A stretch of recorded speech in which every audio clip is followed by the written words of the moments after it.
museum. We don't have a building, but Just we are walked in. 501. Everybody have one of those? And we have a dream of having a building and a museum. And we are in a transportation hub in Mojave. Two major state highways, State Highway 14 and 58. Two major railroads go through here, Burlington, Northern Santa Fe, and Union Pacific. It used to be Southern Pacific. But, and then the greatest airport in the world, spaceport. And so we've got it all. We've got the truck traffic, we've got cars, we've got airplanes, we've got trains, and rockets. Not many other places can say that. So we want to preserve that history. And this was a Marine Corps air station too during the war. And I'm sorry, honey, but I do love Marines. So anyway, today we are celebrating the 50th anniversary of the moonwalk, when Apollo 11 landed on the moon, and Neil Armstrong, Buzz Aldrin were able to get out of Eagle and walk on the surface of the moon. So I thought, what better way than to have Dave Masten of Masten Space Systems and our friend Vinny Apicella come. He worked at NASA. He'll tell you all the other places he worked too, but he worked on Apollo 1 all through Apollo 7. It has lots of, all the stuff that you're holding in your hand. It was supposed to be a 10-page, you know, little information thing. I think it's 50 pages long. But you'll have the complete Apollo story. So without further ado, I'm going to introduce Dave Masten, who came here. He is the founder and CEO of Masten Space Systems, and which came to Mojave in 2004. So they've been here for 15 years. And it's always fun to see him out there at the rocket site. And that used to be that way. But I always think of the rocket site at Edwards, but we have a rocket site here. It's kind of cool. But, and I remember watching one of his rockets, and it went up and went over and then landed on another pad. And I said, you know, we have a helipad in our front yard. You could just go up and fly over and land. And he thought maybe they wouldn't want to, you know, rocket flying over the houses. Probably not, but I thought it would be cool. My house. Yeah, UPS right over your house. Captain, UPS is going to be having drones flying over here, Oh, that's delivering packages. That's fine. I won't shoot them down. Anyway, I'm going to let Dave tell you the history of this business and what they're working on now. It's really exciting. They have a new thing with NASA, and we're going back to the moon and maybe Mars. So go backwards. Take it away, Dave.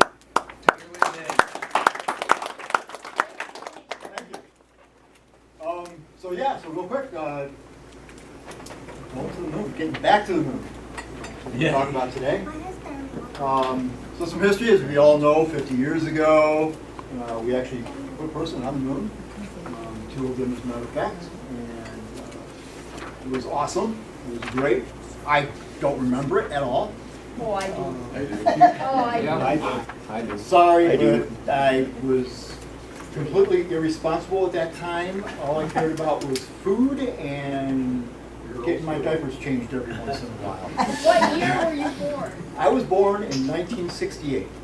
I was Good year. I was 10 months and 3 weeks old when Apollo 11 Your Dougie's age. You're just 51. So, yeah, so it was great, it was wonderful, it was awesome. It left some problems though. And by problems, I mean little things like we all came to understand and know that only large national governments of extremely economically stable Yes. countries could actually pull off such a thing, that it would require 5% or more of the federal budget to do it, aka billions of dollars. Nowadays it's almost getting close to $1 trillion. the belief, the knowledge that NASA is the forefront of everything technology happening. Two seats here if you want. And we also had that, came to understand, especially between Apollo 1 and Apollo 13, that astronauts are too valuable to actually risk. Can't actually risk being astronauts. And also that failure is just not an option. Fortunately, back around the change of the millennia, back around 2000 or so, there was a few of us decided that, those weren't necessarily all true. In fact, I think all of those were pretty much not true. But we had a lot of work to do. As you see, along with myself, Masten Space Systems, the center picture, we had Scale Composites, did the Spaceship 1 in 2004. Armadillo Aerospace, one of our competitors early on, was doing some work out in Texas for a number of years from roughly 2000 through 2010. Just right outside here, you can see a big, huge traffic cone, Roton rocket. And of course, we have Virgin Galactic and SpaceX currently pushing on with their doing things better, less expensively, quicker. So yes, I think we're pretty much sure that now that you don't have to be a major national government to do anything in space. But at any rate, because of that belief, I started Masten Space Systems. We founded in 2004. We were up in Silicon Valley in Santa Clara. Is where we started off. We spent about 2 years developing our first engine up there. Of course, when you're at a place that's as crowded as the Silicon Valley, neighbors complain about the noise and about, hey, is that really safe? And so it became very difficult to actually do the testing that we needed to do. And so we started looking around, and we had some friends who were down here at the airport and said, hey, why don't you come down to Mojave Airport? Right. Buildings are pretty cheap, wonderful land, and we'll even cheer you on when you go out and do a test. Absolutely, absolutely. And nobody's going to complain about the noise. So we moved down here, and sure enough, talking to everybody, worked out, safety, they're like, you tell us what you need. We're not going to give you permission. You just go out and do what you need to do, which is very important.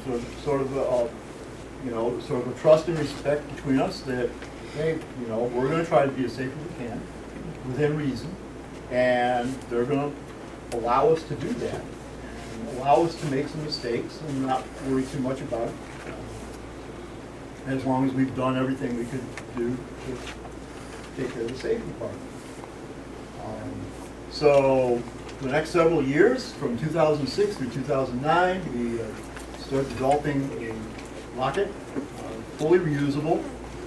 Actually ended up being 2 of them by 2009. And by fully reusable, I mean, for example, the rocket shown in the Helping JPL Test Precision Landing, the rocket's known as Zombie, it did 227 flights before we finally retired. There were times when we did 5 flights in a single day. We won the Lunar Lander Challenge in 2009 with a rocket called Zoe. Zoe wasn't quite as reusable as Zombie was. We pushed a little too hard on the technology for it, and so it had some difficulties, and we barely won. We spent the night before we did our final flight for the Lunar Lander Challenge. We spent that entire night, the entire company and a number of volunteers came by the shop, and we spent the entire night into the morning trying to rebuild the rocket after the previous flight had some issues. And we did. We got rebuilt, and we went out and we flew it. Did 2 flights, and as Kathy described, up, over, come down, and they had about the same performance and energy as would be necessary to actually land on the moon. So, yeah. So then from that, we were able to get on board with NASA, the Flight Opportunities Program. is a program that helps fund a lot of the JPL tests that we've done on our rockets now. That technology is going to Mars on the Mars 2020 mission that we tested. And it will allow them to actually get much closer to sites of scientific interest than they were with previous missions. The Curiosity rover had to drive something like a year to get to what their true science objective was. We expect that this time they'll have to drive for maybe a couple of weeks.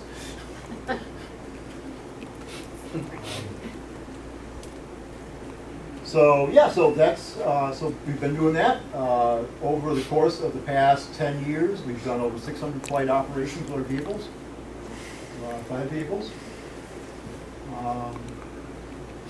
and then recently in 2015, we were selected by NASA to be one of the 3 companies to receive a bunch of assistance and help with developing an actual lunar lander to actually land on the moon, and that's part of the Lunar Catalyst program.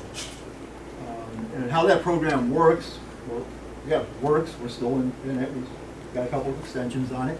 But what it basically is a series of Space Act agreements with no funds exchanged, where NASA can commit a little bit of their time and an effort to do some things that they want to do anyway, but they don't really have a good excuse to do them, but they need to do them in the future.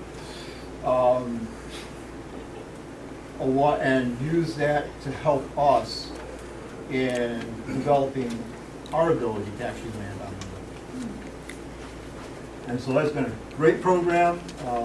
We've been developing a lander with that, and with that we came to a lander, and the artist's idea of what that looks like now is up there, and that is what got us onto the NASA CLPS contract, which is the Commercial Lunar Payload Services contract.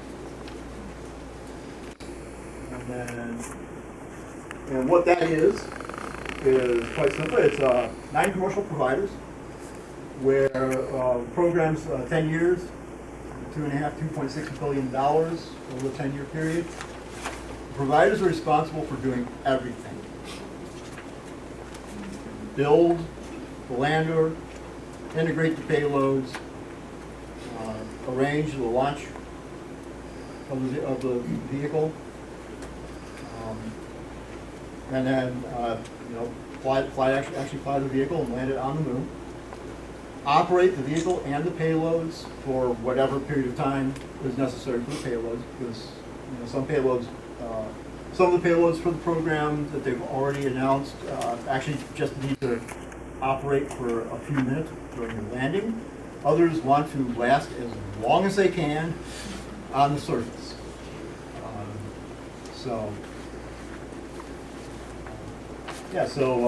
And basically, we're responsible for the entire thing. Each of the commercial providers is responsible for that entire thing. NASA is targeting 2 or more missions per year. The initial set of missions have already been awarded, and they awarded 3 of those, so there are 3 missions in 2021.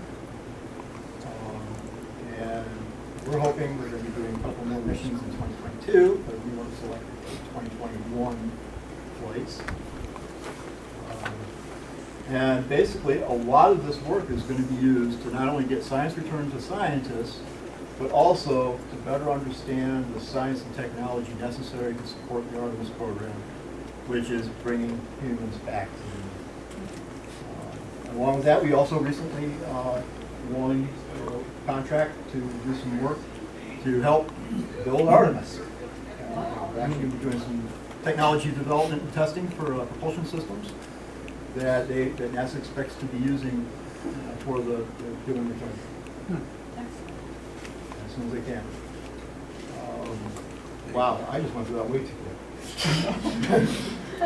Just that Artemis, people may not be familiar with, that is Apollo's twin in Greek mythology. So Apollo, God is the sun, and then Artemis was the twin. So that's why the new moon project's called the Artemis. It's the twin to Apollo. Thank you for sharing that. So, Are there any questions yeah, for Dave? let's take questions. So when you first started out, where did you get, it sounds like you were playing with a lot of toys. Where did you get funding for that?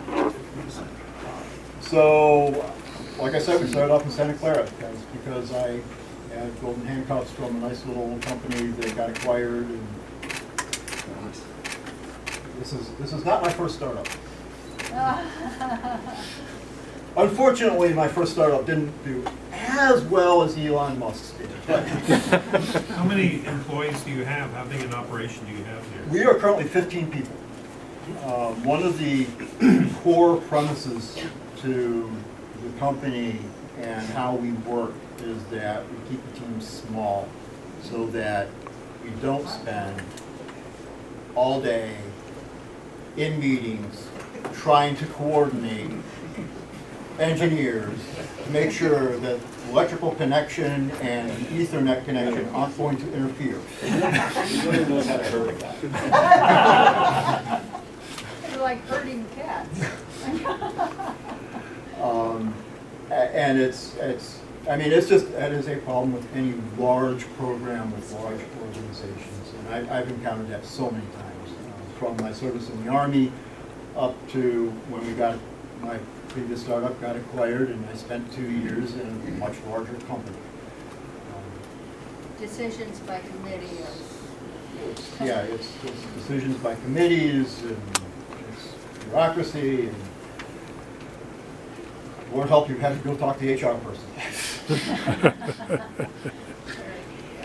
There's a question.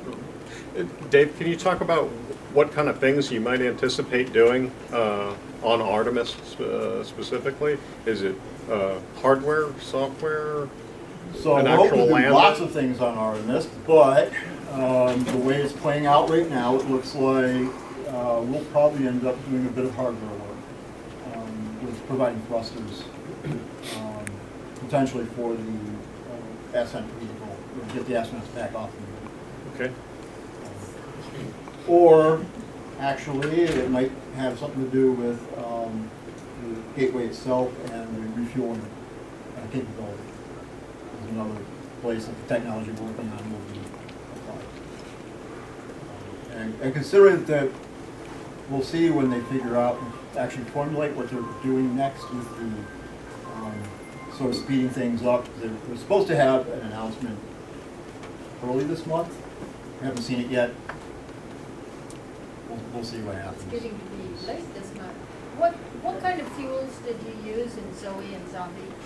Zoe and Zombie use isopropyl alcohol and liquid oxygen. And one of the reasons we use that particular combination, liquid oxygen is really easy to obtain. They actually produce it at most large hospitals, and so it's fairly inexpensive, easy to obtain. Isopropyl alcohol, we use that because we saw a lot of problems with people testing standard kerosene, rocket RP1, rocket propulsion 1,